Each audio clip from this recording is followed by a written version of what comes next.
On arrête le 100% électrique? Ah non, mais c'est le retour à la réalité. Il y a deux éléments d'explication.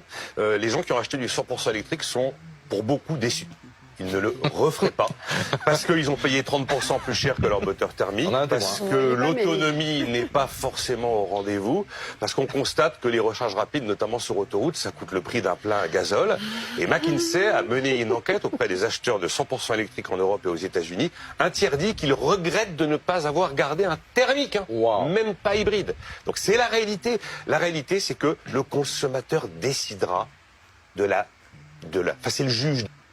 Bon, qu'on se le dise, au XXIe siècle, la plus grosse arnaque, ça a été le véhicule électrique. C'était même pas François Hollande président, c'était vraiment le véhicule électrique.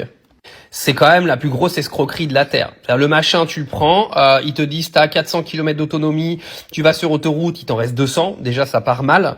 Moi j'ai un pote, il fait souvent Toulouse-Normandie avec sa voiture électrique, là, sa Hyundai, je sais plus quoi, là. Au lieu de faire 8 heures de voiture, il en fait à peu près 14. Oui, parce qu'il faut s'arrêter tout le temps, en fait, pour recharger ce machin-là. Et en plus, maintenant, comme tout augmente, ça va te coûter le prix d'un plein. Alors moi, je veux bien le véhicule électrique pour l'écologie, fuck off, comme on dit.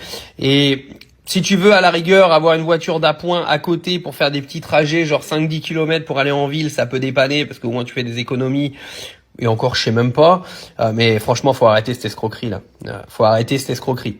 Aller faire la guerre à des pays qui mettent la clim en extérieur et qui ont que des véhicules thermiques de 1930 pour sauver la planète, plutôt que de casser les couilles aux Français pour aller acheter des véhicules électriques qui aujourd'hui servent à rien parce qu'on leur a dit que ça leur coûterait moins cher. C'est pas vrai.